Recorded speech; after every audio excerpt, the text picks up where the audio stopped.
Welcome to Catalan News. Where is President Carles Puigdemont? Several media reports put him in Brussels, Belgium, where this weekend the Migration Secretary of State hinted that he could apply for political asylum. Today, the Spanish General Prosecutor filed charges against him and his full cabinet for rebellion, sedition, and misuse of public funds. The members of the Parliament Bureau that allowed the vote on independence have also been charged. Rebellion carries prison sentences of up to 30 years, and two pro-independence leaders are already in prison without bail. Here at Catalan News, we'll do our best to get you the latest on this.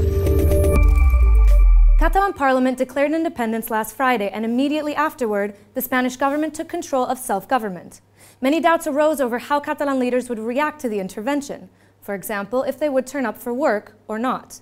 Today, the first working day since the declaration of the Republic, only some of the ministers were seen turning up at work, including Vice President Oriol Junqueras.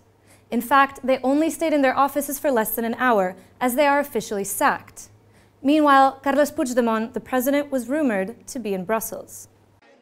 The whereabouts of Catalan President Carles Puigdemont was a hot topic in Catalonia today. Some media reports claim that he and some of his ministers are in Brussels. They might be there to meet Flemish officials, although no one is ruling out the possibility they might be asking for asylum. The Belgian migration minister said it wouldn't be unrealistic to grant them protection. While they continue to refuse to recognise the dismissals from Madrid, the secrecy over the plans of Puigdemont's cabinet is extreme. Monday was a day of great expectation. It was the first working day after the enforcement of Madrid's takeover of Catalan self-rule. All eyes were on the Catalan executive officers to see if officials would turn up in defiance of Rajoy's measures. In the end, some ministers went to their offices. For instance, the Vice President and the Territory Minister, who uploaded a picture on Twitter and a message saying that he was exercising the responsibilities entrusted in him by the people. The Economy Secretary also turned up this morning. Estem sota una intervenció que ha fet el govern de l'Estat, però seguim treballant. Others accepted Madrid's ruling and even sent farewell letters to their employees, such as the Catalan representative before the EU in Brussels.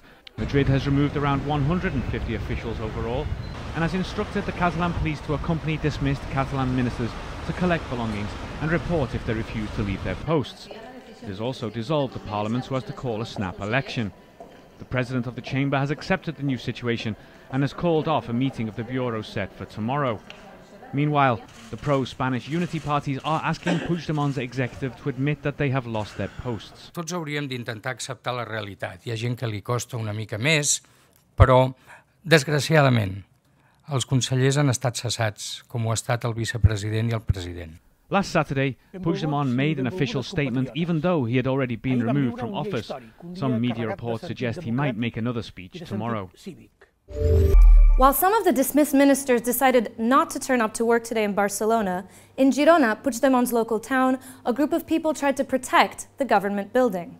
Holding hands, they surrounded their own workplace and chanted in favor of Catalan leader Carles Puigdemont and his government. The workers also protested against the imprisonment of two Catalan pro-independence campaigners and urged their immediate release. For years, Catalan politicians have accused the Spanish government of avoiding the independence issue by turning to the courts, trying to solve a political problem through judiciary and policing means, as opposed to dialogue and negotiation.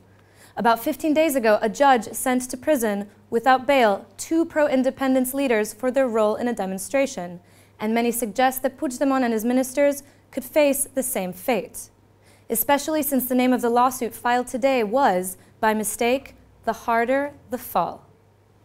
Rebellion, sedition, misuse of public funds.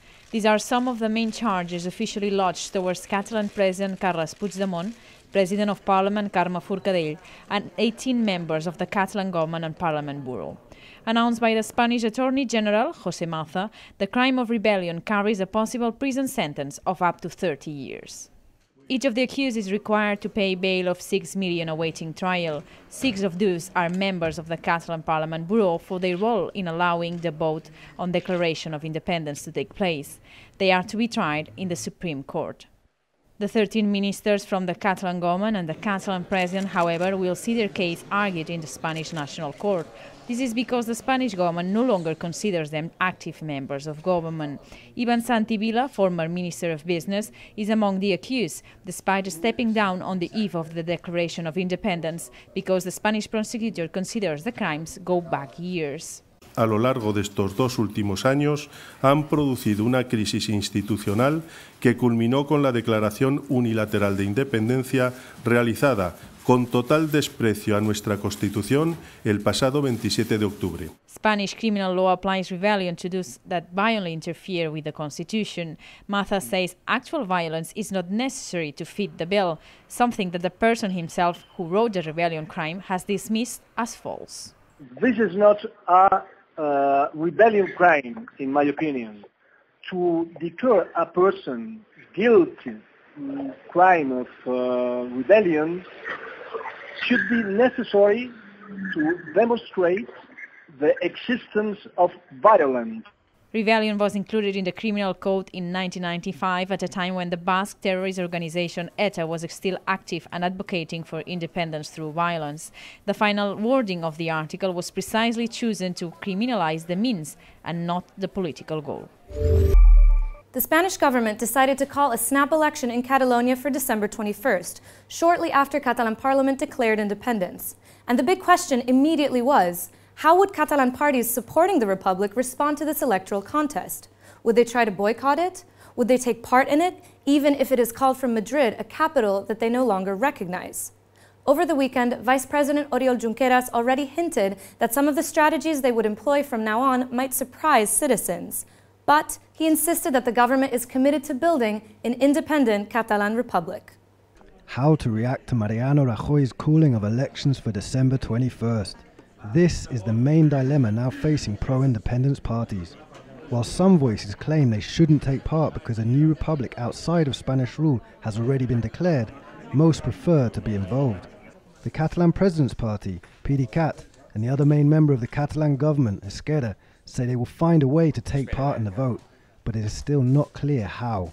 Buscarem des del Partit Demòcrata la millor fórmula perquè el sobiranisme i, per tant, els partits sobiranistes traguem una majoria absoluta que ens permeti dir-li a l'Estat que aquest plebiscit que ha convocat sobre el 155 nosaltres no l'acceptem. El 21 de desembre trobarem la manera de participar-hi, ja sigui presentant-nos-hi o no, però el 21 de desembre nosaltres hi serem presents, trobarem la manera de ser-hi. Jo crec que en la fase en la que estem, la unitat republicana és absolutament imprescindible. Per tant, el què fem i el com ho fem ho decidirem a partir del diàleg. Both parties stood in the 2015 Catalan election together. They fell short of getting a majority and needed support from the far-left pro-independence CUP to control parliament. This time, CUP isn't ruling out any scenario ahead of the election. O sigui, la base que presentem és no reconèixer aquestes eleccions com a legítimes, tenir en compte el context repressiu que hi ha al darrere d'aquestes eleccions i en cap cas reconèixer-les com a normalitat democràtica, com si fossin unes eleccions més. What is clear is that if there's a pro-independence coalition, the party of Barcelona Mayor Ada Colau will not join it. Catalunya en Comú has announced it will take part in the vote, but on its own. The leader of the party in the Spanish Congress, Xavier Domènech, is likely to be the candidate. The leader of Podemos in Catalonia was considering signing up to the pro-independence strategy. Podemos HQ in Madrid, though, have discredited him and are pushing for a coalition with Catalunya en Comú. The deadline to present coalitions ends on November 7th, but before that, long discussions in the pro-independence camp seeking a unified strategy ahead of the vote are guaranteed. Let's change topic now and let's move on to business. Today, we've learned that the port of Tarragona in the south of the country is registering record numbers. 25.16 million tons of shipping traffic passed through the port of Tarragona from January to September this year. This is an increase of 14.2% more than the same period in 2016. According to the Port Authority, the 3.43 million tons moved in September, 36.4% more than last year, makes it the best September in the port's recorded history. It was 30 years ago that one of the most famous Catalan music groups was born.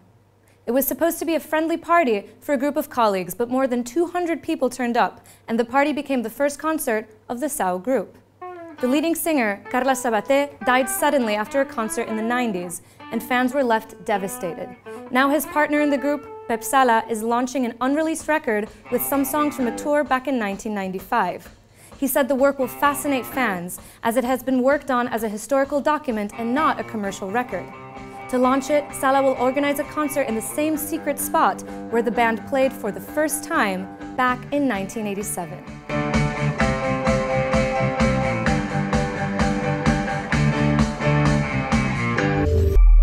And with this, we finish today's show. We leave you with some images from one of the last Human Tower festivals of the season, which was celebrated this weekend in Girona, in the north of Catalonia. Thanks for watching, and see you tomorrow.